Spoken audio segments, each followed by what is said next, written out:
Well, guys, it appears the 2024 presidential election is coming to a quick and abrupt end.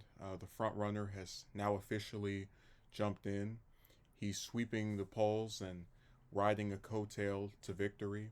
And I don't think Trump, Biden, or any other person will be able to defeat him in this election year. They should all not even announce or be in now that he's here.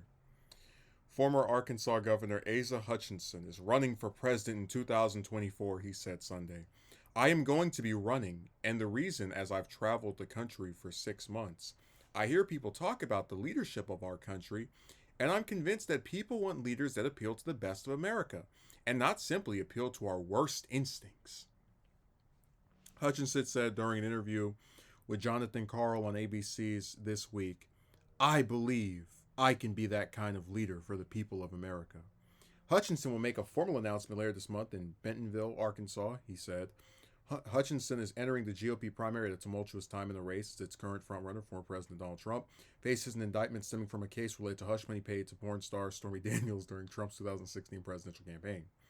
On Sunday, Hutchinson, a former federal prosecutor, reiterated the call he first made Friday for Trump to withdraw from the race. Well, he should, Hutchinson said, when asked whether Trump should pull out of the race, but at the same time, we know he's not going to, and there's not any constitutional requirement. The indictment will become too big of a sideshow, Hutchinson said, adding the former president should focus on his defense of another bid for the White House. I mean, first of all, the office is more important than any individual person. And so for the sake of the office of the presidency, I do think that's too much of a sideshow and distraction. He needs to be able to concentrate on his due process. Hutchinson said, acknowledging that the former president should be presumed innocent of all of the charges which Manhattan District Attorney's Office has yet to publicly unveil. Hutchinson joins what's expected to be a competitive Republican primary.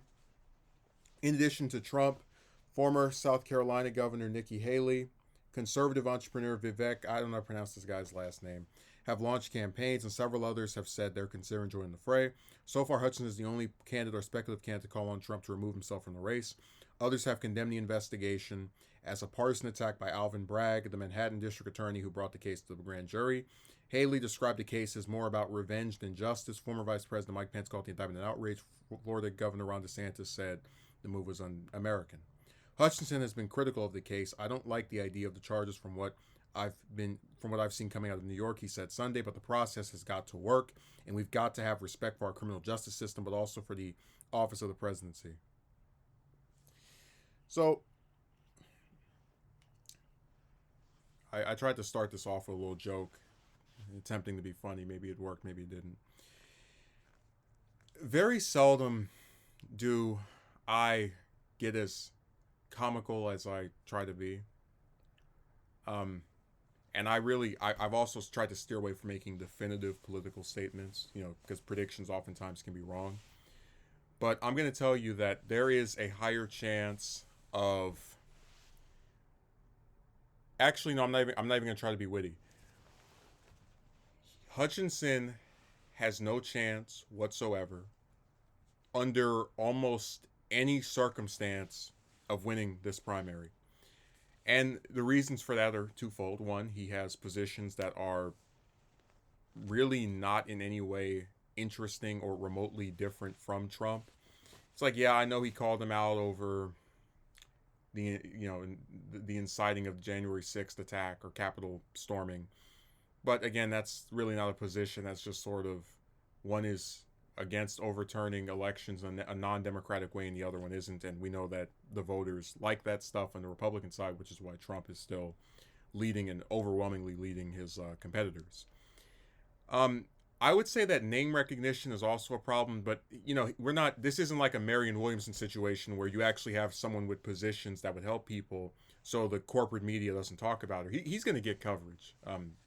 More specifically probably when he gives his announcement in his home state. But I really tried to read this stuff, and I tried to see some semblance of like being dynamic and having a lane, right? His reason for running is that I hear people talk about the leadership of our country, and I'm convinced that people want leadership that appeals to the best of America and not simply appeal to our worst instincts. What does that even mean? The best of America? Apparently, according to Republican voters, the best of America is Trump. That's why he's leading by 40% or by 10% over his opponents in every single poll that they do. Our worst instincts. But again, this goes back to why I really don't like a majority of modern politicians, because when someone runs for office, not even just president, but just office, right? I believe that they should always have a series of issues that they support or address, or have, some desire to see actually be made whole, as that they want to see implemented if they win the election. What is Hutchinson's platform? What is he running for? He wants to appeal to the best of America and not our worst instincts. What does that mean? Is the best of America giving more people health care? Is the best of America raising wages? Is the best of America fighting corporations that actively ignore the various people that have been affected by our crappy economic system? No, nothing. Just vague platitudes. And I'm telling you, it's like this goes back to my issue where the one thing that makes him a little bit different from the rest of this field so far is that he's the only one that said Trump should get out of the race. Now, he's doing that for two reasons. One, he knows that it'll get some headlines, a little bit of coverage for him. He'll stand out because the other ones are too cowardly to say anything. The other part of it is because it's a political move. He knows that if Trump's not in the race, or at least he thinks that if Trump's not in the race, his chances of actually winning increase by some margin. Because if Trump's not there, who's his competitor? DeSantis, who really does not have that large of a lead compared to the rest of the field. Certainly not something that I think a year wouldn't be able to take to scrape away. But it would be DeSantis, Haley, who's polling awful after a whole month of running, 5%. There's so really him calling for Trump to step out of the race is just a theatric. It's wishful thinking that he's expressing to the rest of us, that he's putting out into the world. But it's just so unfortunate that we have these politicians, and they're running for the highest office in the land, and they stand for nothing. Go and ask anybody, what did Hutchinson do as governor? No one can remember. It certainly wasn't brought up in this announcement interview that he did.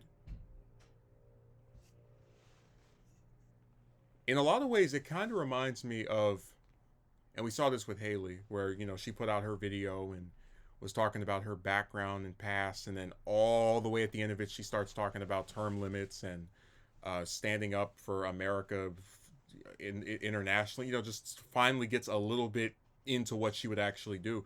But I'm telling you, electoral politics in America is just platitude after platitude. I don't even think he's any worse than the rest of the field. I just think he's this governor that's not really done anything of any distinguishment, which is why a lot of us had never even heard of him until he became a person that people thought would run. And he has no positions that make him different. And that's why I said there was an article from The Hill that said Pompeo and Pence should stay out of the race. And I agreed with it. They have no distinct positions from Trump. And they're just there to try and suckle off some of the anti-Trump vote. Now, they actually asked Hutchinson about if him getting in contributes to what happened in 2016, where there were 16 Republican candidates and Trump was able to get votes while the rest of them all were splintering off from each other. His argument was that the field's going to be small. It's going to be like 7 or 8 people at most. And I do believe that this early on, it's fine having half a dozen people or whatever. So I will give him credit for at least talking about that in a way that is kind of admitting that there is problems with having a field so large that helps Trump. But I just think it's so sad that you have all of these politicians entering this primary, because he's not going to be the last one. We're hearing about Christie and Pence and Pompeo and possibly even Bolton, and they don't have any differences from each other, and it's so blatant that they don't even tell you what they support or believe in. Their whole campaign platform is just platitudes. restoring America's soul, the best of America, not appealing to our worst instincts, putting the office of the presidency above oneself. I mean, God, like I was hoping, I was so wishing when I sat down and watched that stupid interview he gave for him to talk about, when I was Arkansas's governor, I passed this Medicaid expansion, which he did not do, but just an example. And I created these jobs that because of like lower housing prices, people were able to afford it. But nothing, just complete vapid emptiness. And I'm only covering it because this is just what I do when people announce their presidential campaigns, other than Vivek. But make no mistake about it, I don't see me making another video about this guy. And that's why I said he is not going to win this primary. And if he does, which again, I'm completely convinced he won't, but if he does, I will personally fly to Arkansas and dance in front of the state capitol and sing a whole song, like a new created song with lyrics that I made up about him for several minutes, and I'll record it and I'll post it on my channel. That's how likely his chances of winning are. I'd fly to his home state to celebrate his winning the nomination. Man, and the sad part is I've been very, like, I'm always open to people from the South trying to make it on the national stage. I have no issue with it.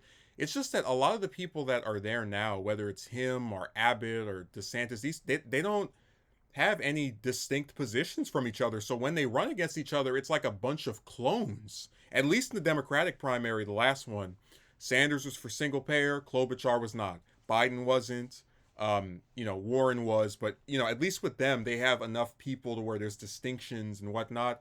This Republican field, if you were to sit there and take Hutchinson's position, stick him next to Haley's, stick him next to Trump's, I guarantee they would all be identical. Now, we don't know much about Hutchinson's foreign policy beliefs, as far as I can tell. Maybe he has some houseboats I haven't found out about. But you get what I'm saying. It's the same old trickle down anti-worker crap that we've seen 1,000 times over. So it'll be fun watching another one of these governors think that they can be DeSantis 2.0 and actually siphon off some votes from Trump. And even DeSantis 1.0 isn't doing that well. God, I don't even know what else to say. Just a waste of time. Like from the moment he gets in, which was yesterday, to whenever he ends his campaign, it was dead on arrival.